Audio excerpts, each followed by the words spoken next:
लड़की वाले क्या सोच रहे हैं कि हम अपने माँ बाप के टच में रहेंगे, बट ये लड़का जो अपने घर वालों को छोड़ के हमारा ही हो जाए पूरा। तो ये सब सोच के अगर शादी कर रहे हैं तो आपको लगता है शादी ज़्यादा दिन तक चल पाएगी? फिर मैं ये क्यों बोल रहा हूँ कि तलाक एक रहमत है? तलाक एक रहमत है। Assalamualaikum brosters. This is Akim Mademi, you're watching me on channel and Khan. I'm back in a brand new video. This is going to be a very straightforward video. तो जो दिल के कमज़ोर इंसान हैं या जो पिक एंड चूज़ करते हैं कुछ चीज़ों को लेकर, वो तो ना ही देखें, बड़ा अच्छा रहेगा उनके लिए। इंसान आजकल कुछ भी हजम कर लेता है, गंदा कंटेंट, गंदा खाना, गंदी बातें सब हजम कर ले रहा। तो ये मेरा कंटेंट कोई इतना ख़राब है नहीं, टॉपिक भी इतना कुछ है नहीं, you can digest it easily. We as Muslims हमारी एक आदत है, हमें चीज़ों को पिक एंड चूज़ करने की बहुत गंदी वाली आदत है। जो बनी इसराइल या फिर हमसे पहले की जो उम्मतें आई हुई हैं और जो उनके नबी आए हुए हैं, जब उनके पास कोई चीज़ पहुंचाते थे तो उसमें से पिक एंड चूज़ करते थे। जैसे यहूदियों को बोला गया था कि सैटरडे के पूरे दिन जो है मछली मत मारो, फिर भी उन लोगों ने उसका एक एस्केप प्लान निकाल लिया और वो फ्राइडे की रात में ही जाल डाल देते थे पूरे, फिर सैटरडे के पूरे दिन गायब रहते थे, नहीं कुछ करते थे, मगर अपने आप मछलियाँ उसमें फंस जाती थी, फिर संडे को जाके निकाल लेते थे। तो उन्होंने लूप होल उसमें से निकाल लिया। अल्लाह ने उनके ऊपर सूद हराम किया पूरी तरीके से, उसमें ना लो ना दो, ठीक है। एक एस्केप प्लान क्या निकाला, उसमें एक लूप होल क्या ढूंढा कि ये आपस में एक दूसरे के लिए रिबा को जो है हराम समझते थे। एक यहूदी दूसरे यहूदी से सूद नहीं लेगा ना देगा, ठीक है, मगर दूसरों को, जेंटाइल्स जिनको वो बोलते थे या फिर जिनको वो नहीं मानते थे कि यहूदी है, दूसरे रिलीजन वाला, दूसरे फेथ वाला, B it the pagans, Arabs, कुछ भी हो, उनसे ये सूद खाते थे खूब। और खा खा के ऐसे होगा कि आप देख लीजिए आज उनकी फैमिली सबसे ज़्यादा डोमिनेंट है पूरी दुनिया में when it comes to economic power. So they are like that. तो पिक एंड चूज़ करने की आदत है उनकी। ऐसे क्रिश्चियंस ने भी किया है और हम सब करते हैं अपनी लाइफ में। हाँ, मगर जो लोग गॉड कॉन्शियसनेस रखते हैं, जिनके अंदर थोड़ी बहुत भी गॉड फेयरनेस होती है, गॉड फेयरिंग लोग जो होते हैं, तकवा होता है थोड़ा बहुत भी ईमान की अलामत से, तो वो रहता है कि हर चीज़ में नहीं कर पाते हैं। फिर उनके दिमाग में आता नहीं ये चीज़ गलत है, मैं क्यों पिक एंड चूज़ कर रहा हूँ। मगर जो दोगले और मुनाफिक किस्म के लोग होते हैं वो बड़े आराम से पिक एंड चूज़ करते हैं, मगर बहुत स्टबन होके, जो एक उनके हक का फैसला उस पर स्टबन होकर, नहीं ये हमारा हक है, इसके लिए तो हम लड़ जाएंगे, कट जाएंगे, मर जाएंगे, और दूसरी चीज़ों को साइड कर देते हैं और उस पर ख्याल भी नहीं जाता। वो ऐसे जैसे मक्खी बैठे उसको उड़ा दो। अब वो चीज़ है जिसके बारे में मैं बात करना चाहता हूँ, वो है तलाक, डिवोर्स। डिवोर्स एक तरीके से मेरा जो पॉइंट ऑफ व्यू है वो है कि रहमत है। अब आप सोच रहे होगे कैसे, ये कौन सी स्टेटमेंट मैंने बोल दी। अब आपके सामने वो वाली बात आ रही होगी, वो वाली हदीस आ रही होगी आपके सामने की जब दो लोगों के बीच में, मियाँ बीवी के बीच में जब तलाक होती तो अल्लाह का अर्श जो है हिल जाता है। ऐसे आपको जानकर बहुत दुख होगा कि ये हदीस जो है फैब्रिकेटेड है, मौदू हदीस है। ये किसी को खुश करने के लिए, किसी एक तबके को, किसी एक स्पेशल ग्रुप ऑफ पीपल को खुश करने के लिए फैब्रिकेट की जाती है हदीस। अल्लाह का अर्श हिला था एक सहाबी के वफात पर, जब वो शहादत पाए थे और जब फरिश्ते उनकी रूह निकाल रहे थे तो फरिश्तों को भी नहीं अच्छा लगा और अल्लाह का अर्श हिल गया, क्योंकि वो इतने तकवे वाले सहाबी थे। और उस सहाबी का नाम मैं भूल रहा हूँ, आप कमेंट्स में बता देना। और आपको पता होगा तलाक वो अमल में से आता है जो अलाउड तो है, अंडर सर्टेन सर्कमस्टेंसेस में अलाउड तो है, बट अल्लाह को पसंद नहीं है उतना। उसका रीज़न ये है, एक कपल है, एक मियाँ बीवी है, अब इन दोनों के बीच में एक वक्त पे बहुत प्यार रहा है, सब कुछ अच्छे से चल रहा है, फिर कुछ वक्त बाद इन डिफरेंसेस जो इनके बीच में पैदा होते हैं, अच्छा, तो उसके चलते उसका कोई रिजल्ट नहीं निकल पाता है। तो एंड रिजल्ट ये निकलता है कि अब वो अलहदगी अख्तियार कर लें, अलग अलग हो जाए, एक दूसरे से दूर हो जाएं, क्योंकि वो फिर एक दूसरे के लिए टॉक्सिसिटी ना क्रिएट करें, उसलिए है। इसको अगर अल्लाह ने अलाउ कर दिया है तो दैट मीन्स इसके पीछे कुछ हिकमत होगी, तभी अल्लाह ने अलाउ किया है। अदरवाइज इसको टोटली फॉरबिडन करता अल्लाह ताला, पूरे तरीके से हराम कर देता, मगर नहीं ऐसा है। फॉर एग्जाम्पल लहसुन, प्याज, ये खा के आप नमाज में नहीं जा सकते, तो ये मना है, मकरूह किस्म की कैटेगरी में आता है। स्कॉलर्स इसको मकरूह बोलते हैं। दैट डज नॉट मीन कि इट्स फॉरबिडन, कि आप खा ही नहीं सकते, इसको खाने में नहीं डाल सकते। कच्ची प्याज और कच्चा लहसुन जो है ये इसलिए क्योंकि मुंह से बू आती है, फिर जब नमाज में जाओगे फरिश्तों को जो है उससे प्रॉब्लम होगी, या फिर आप आम तौर पे किसी से बात करोगे तो उसकी जो स्मेल जो है बहुत ख़राब आएगी। वैसे ही तलाक का मसला है। तलाक अल्लाह को इसलिए नापसंदीदा लगता है कि एक मियाँ बीवी हैं जो अल्लाह को हाजिर नाजिर मान के एक दूसरे से निकाह के, एक दूसरे के साथ रह रहे हैं, एक दूसरे के टॉक्सिसिटी को भी झेल रहे हैं, मोहब्बत कर रहे हैं, फिर एफर्ट्स कर रहे हैं, लड़ाई कर रहे हैं, वापस से सही कर ले रहे हैं सब कुछ, अब अलग हो रहे हैं किसी वजह से। तो अल्लाह को नहीं पसंद आता कि इसके वजह से एक कम्युनिटी बिल्ड हो रही थी, ठीक है, एक जनरेशन चलने वाली थी, माँ बाप मिलने वाले थे एक बच्चे को, और उसके वजह से फिर नबी इस्लाम भी एक हदीस में फरमाते हैं कि मैं चाहता हूँ कि मेरी उम्मत जो है ना आउट नंबर करे क़यामत वाले दिन दूसरी उम्मतों को। तो जितने ज़्यादा बच्चे रहेंगे, जितने ज़्यादा लोग रहेंगे, उतनी ज़्यादा ये आउट नंबर करेगी। तो नबी इस्लाम ने इसलिए तरगीब दिलाई कि निकाह करो और उनसे करो जिनसे बच्चे हो सकें, और ज़्यादा बच्चे करो, ज़्यादा बच्चे अपनी औकात के हिसाब से कीजिए, ये भी है। बट आपको दिमाग में इतना अकल होनी चाहिए कि आप किस किस वक्त पे किस स्टेज पर कर रहे हो बच्चे और कितने बच्चे कर रहे हो, ये आपकी सूझबूझ के हिसाब से होना चाहिए। अल्लाह के नबी इस्लाम ने ये फरमाया है कि जितने ज़्यादा लोग रहेंगे उतनी ज़्यादा मेरी उम्मत बड़ी रहेगी। तो मैं चाहता हूँ मेरी उम्मत क़यामत वाले दिन सबसे बड़ी हो, रिप्रेजेंटेशन ज़्यादा जाए, उसलिए। तो अल्लाह को उस वक्त पे उस दौरान नापसंदीदा लगता है कि एक वक्त पे कोई इतने प्यार मोहब्बत से रह रहा था, कम्युनिटी बिल्ड हो रही थी, एक जनरेशन बनने वाली थी, एक लेगेसी चलती इससे, मगर अब ये बीच में इंटरप्ट हो गई और ख़त्म हो गया। और शैतान इससे बहुत ज़्यादा खुश होता है मियाँ बीवी के बीच में सेपरेशन करा के। इस लिहाज से फिर मैं ये क्यों बोल रहा हूँ कि तलाक एक रहमत है? तलाक एक रहमत है क्योंकि ज़रूरी नहीं कि हर मियाँ बीवी मोहब्बत ही कर रहे हो, ज़रूरी नहीं कि हर शादी एक दूसरे का साथ देने के लिए, एक दूसरे की आखिरत बेहतर बनाने के लिए ही की जाती है। आजकल की शादियाँ या पहले भी शादियाँ लोग पर्सनल गेन के लिए भी करते थे। फॉर एग्जांपल मैं अपने करीब का भी अगर अपने रियल लाइफ सिनारियो से आपको एग्जांपल्स पेश करूं तो उसमें ये है कि आप देखोगे कि लड़का अगर कामयाब है, पैसे कमा रहा है, पढ़ा लिखा है, तमीज़ का है, घर वालों का उसका मतलब उसका फैमिली बैकग्राउंड अच्छा है, तो लड़की गरीब भी होगी तो घर वाले राज़ी हो जाएंगे। मगर यही केस अगर रिवर्स कर दिया जाए, लड़का उस लायक नहीं है, पढ़ा लिखा नहीं है, फैमिली बैकग्राउंड उतना स्ट्रांग नहीं है, हम्बल बैकग्राउंड से आता है, मगर अच्छा है, ठीक है, दीनदार है, और लड़की घर वाले ठीक है, वेल टू डू फैमिली वाले हैं, वो बिल्कुल इसको कबूल करेंगे। बहुत रेयर केस में होगा, मैं तो बोलना नहीं चाहता हूँ ये रेयर केस वाला। आज तो ये रेयर केस वाला भी एग्जांपल खत्म हो गया कि आप बोलो हाँ फला के यहाँ तो ऐसी शादी हुई थी, ये मिलेगा नहीं आपको ऐसा example. Max of the times आज के वक्त में जो शादियां हो रही है, इनको पर्पस नहीं पता शादी का किस लिए। इस्लाम का सोचकर सिर्फ ये लोग जानते हैं, लोग आज शादियां कर रहे हैं इस्लाम का पिक एंड चूज करके, वो रूल जहाँ पर उनको सूट कर रहा है। फॉर एग्जाम्पल लड़की वाले इस्लाम तब देखते हैं, लड़का हमें दीनदार मिल रहा है, अल्हम्दुलिल्लाह बच्चा दहेज नहीं ले रहा है, इतने अच्छे ख़ानदान का होकर हमारे छोटे से घराने में शादी कर रहा है, तब बड़े खुश रहेंगे, अरे बड़ा दीनदार लड़का है, तब दीनदारी नज़र आ जाएगी। वही लड़का आगे चल के अगर उसी दीन से एक और चीज़ निकाल के कुछ और करना चाहेगा तो इनकी मौत आ जाएगी। अब कोई सिर्फ लड़के में ये क्वालिटीज़ मौजूद थी कि ये कमा रहा अच्छा और फैमिली बैकग्राउंड अच्छा है, ये है वो है, और तो इसलिए शादी कर ले रहे हैं, और ये हमें घर अपने माँ और बाप से अलग रह के हमें रखेगा, हमारी चीज़ें प्रोवाइड करेगा, हम तो अपनी माँ बाप के टच में रहेंगे। लड़की जो है, लड़की वाले क्या सोच रहे हैं कि हम अपने माँ बाप के टच में रहेंगे, बट ये लड़का जो अपने घर वालों को छोड़ के हमारा ही हो जाए पूरा। तो ये सब सोच के अगर शादी कर रहे हैं तो आपको लगता है शादी ज़्यादा दिन तक चल पाएगी? कोई भी बहाना लग के कुछ ना कुछ जो है, लड़की या लड़का अगर दोनों में से किसी की भी इल इंटेंशन है ना, तो सामने आ ही जाएगा कुछ वक्त बाद, तो फिर नहीं चल सकते। तो इस केस में भी आप ये ला के अप्लाई करोगे कि नहीं अल्लाह ताला को तलाक नहीं पसंद है। भाई एक दूसरे की ज़िंदगी में आप आज़ाब बना रहे हो, एक दूसरे की ज़िंदगी में आप टॉक्सिसिटी क्रिएट कर रहे हो। तो अल्लाह को हाजिर नाजिर मान के अगर आपने निकाह किया हुआ था, तो आज जब चीज़ें नहीं सही हैं तो उसे अल्लाह को हाजिर नाजिर मान के अलग हो जाओ, मगर ये नहीं होंगे।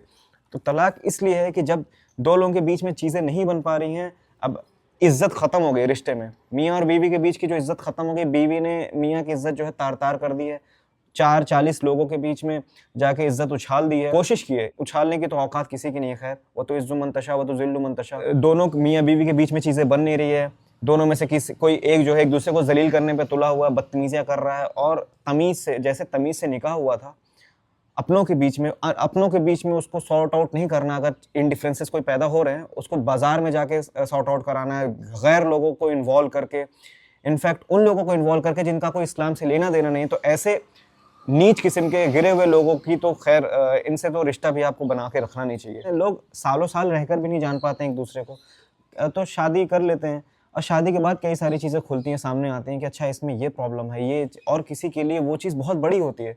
तो अब आप उसके सामने ये हदीस ला के चिपका दो, या फिर उसके सामने ये ला के पेश कर दो कि अल्लाह को नापसंदीदा है ये तलाक वाला मसला, तलाक मत लो, अल्लाह को नापसंद है। मगर किसी के लिए बहुत बड़ी वो इशू है, बहुत बड़ा इशू है उस शादीशुदा ज़िंदगी में सर्वाइव कर पाना। हो सकता है वो अपनी जान से हाथ धो बैठे कुछ वक्त बाद, वो मेंटल ट्रॉमा, मेंटल डिस्ट्रेस में जाके वो मर जाए, अपने आप को हलाक और बर्बाद कर ले। उससे तो बेहतर है कि अलग हो जाओ ना। ठीक है, अल्लाह ताला कुरान में एक और जगह पे फरमाता है कि हो सकता है तुम अपनी वाइफ की किसी चीज़ को नापसंद करो, मगर उसमें और भी क्वालिटीज़ होंगी जिस पर अगर नज़र डालोगे तो उनमें अच्छाइयाँ होंगी। मगर इज़्ज़त से कॉम्प्रोमाइज़ करके कोई कब तक रह पाएगा? चलो उसमें लाख अच्छाइयाँ हैं और उसमें 10 बुराइयाँ हैं, मगर उस 10 बुराई में से एक है कि वो आपकी इज़्ज़त नहीं कर रही है, आपकी इज़्ज़त को नीलाम करके रख दी है बीच बाज़ार में, और आपके फैमिली वालों से अच्छा टर्म्स नहीं बना के रखी है, आपकी किसी जायज़ बात को ठुकरा के ये सब चीज़ की है, बदतमीज़ियाँ की है। आपने उसके लिए सब कुछ अच्छा किया, सब कुछ आपने उसको प्रोवाइड किया, सब बेहतर किया, अभी भी बैठ के आप उसी को जाके मनाओगे? एक औरत के पीछे घूमने के लिए आपको अल्लाह ने बनाया था, बी इट शादी होने के बाद, बी इट शादी होने के पहले, दोनों में गलत है, दोनों केसेस में गलत है कि आप औरत के पीछे घूम घूम के अपनी ज़िंदगी बर्बाद कर रहे हो। आपको और भी चीज़ें हैं जिसमें लाइफ में फोकस करना आपको। अगर आपकी बीवी को ये लग रहा है जो पूरी दुनिया एक मूवी है और उसमें वो मेन कैरेक्टर है और उसी के आसपास आप घूमो, उसी को मनाने के लिए, उसी के लिए सब कुछ करते रहो और आप अपनी पूरी दुनिया को लात मार दो, तो वो बहुत जाहिल औरत है। ऐसी औरत को तो आप पहले इंस्टेंस में ही तलाक दे दो, खत्म कर दो ऐसे औरत से रिश्ता। सेल्फ सेंटर्ड लोगों के साथ आप बिल्कुल मत रहना, they are not going to benefit you in any way. किसी भी तरीके से उनसे पीछा छुड़ा लो, उस लिए होता है तलाक, वहां पे एक रहमत है तलाक।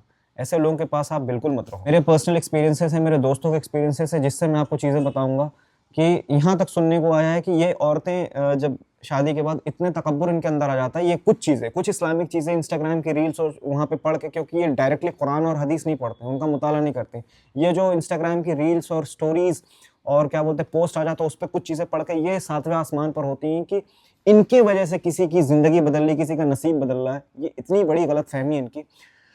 तो एक केस है जिसमें एक औरत अपने शौहर को कहती है कि देखो, जब तक मैं तुम्हारे साथ थी तुम्हारा नसीब देखो कितना अच्छा था, तुमको अल्लाह ताला रिस्क दे रहा था, तुमको अल्लाह ताला पैसे दे रहा था, तुमको अल्लाह ताला ने घर दिया हुआ था, तुमको अल्लाह ताला ने गाड़ी दी हुई थी। देखो मेरे जाते ही तुम्हारी लाइफ से, जब तुम मेरे साथ अच्छे नहीं रह रहे हो, मेरी गुलामी नहीं कर रहे हो, मेरे पीछे पीछे कुत्ते की तरह पड़े हुए नहीं हो, तो देखो अल्लाह ताला ने तुम्हारे नसीब से रिस्क हटा दिया, तुम्हारे नसीब से अब तुम्हारे पास उतने पैसे हैं नहीं, अब तुम लाइफ में स्ट्रगल कर रहे हो, कितनी परेशानियां हैं, तुम्हारे चेहरे का नूर उड़ गया है। अल्लाह ताला ने कुरान में मर्दों को ही whole sole maintainer and provider बोला हुआ है, तो अल्लाह ताला देगा उस मर्द को। अब वो जरिया कुछ भी बनाए, हो सकता है आपका नसीब, आपको लग रहा है आपके नसीब की वजह से आ रहा है। अगर आप हम्बल बैकग्राउंड से हैं कि आपके घर वाले उतने पैसे वाले हैं नहीं, ठीक है, तो जब आपका नसीब इतना ही अच्छा था तो आप अपने अब्बा का नसीब क्यों नहीं बदल के आ गई, उनको क्यों नहीं करोड़पति बना के आ गई।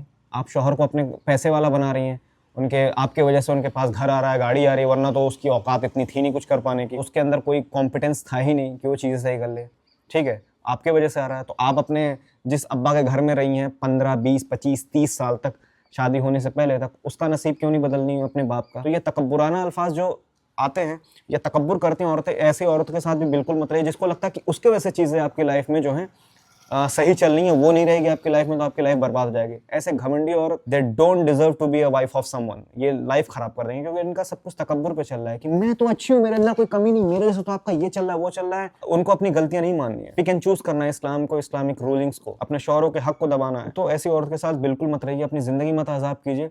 इसी वजह से तलाक एक रहमत है ऐसी औरत से छुटकारा पाने के लिए, और आपकी ज़िंदगी ख़त्म नहीं हो जा रही है। उसी कुरान की आयत में, सूरह निसा की 130 नंबर आयत में अल्लाह ताला फरमाता है कि अल्लाह ताला तुम्हें भी प्रोवाइड करेगा, उसे भी प्रोवाइड करेगा अगर तलाक के बाद, ठीक है। अगर डिवोर्स हो जाता है, चलो सब सेटलमेंट्स करने के बाद, चीज़ें सही करने के बाद नहीं हो पा रही हैं, तो एक दूसरे की ज़िंदगी आज़ाब करने से बेहतर है अलग हो जाओ। और अलग हो जाओगा तो ये मत डरना, उन लड़कों के लिए मैं बोल रहा हूँ स्पेशली, जिन लड़कों को ये डर रहता कि मैं तलाक ले लूंगा तो अल्लाह ताला हो सकता है मेरी बीवी के नसीब से मुझ तक रिस्क पहुंचा रहा था, मुझे ये सब चीज़ें दिया था, अल्लाह ताला छीन लेगा, नौज बिल्ला।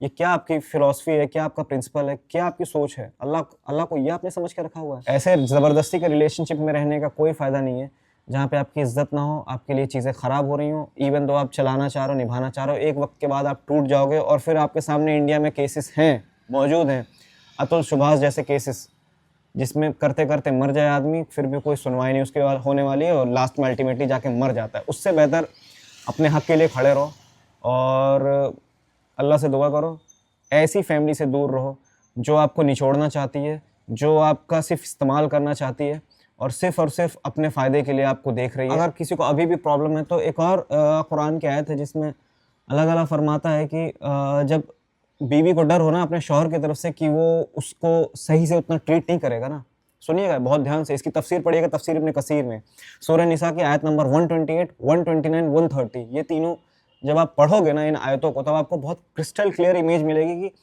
What Allah has to say about men and women in Quran, और हस्बैंड वाइफ के रिलेशनशिप के बारे में क्या बोलता है Allah Taala. If a women fears cruelty और desertion from her husband's part, अगर हस्बैंड की तरफ से उसको ये डर है कि वो क्रूएल्टी करेगा या उसको छोड़ेगा, ये सब का है, तो ये बेहतर है मियाँ बीवी के बीच में कि वो लोग पीस कर लें, मुआयदा कर लें, पीस मतलब पीसफुल अप्रोच अपनाएं। वो क्या है कि औरत अपने कुछ राइट्स जो है कम कर दे कि नहीं चलिए ठीक है, आप मुझे छोड़ने से बेहतर है कि आप ये हुकूक मेरे मत पूरे कीजिए, फिर भी मैं आपके साथ रहना चाहती हूँ।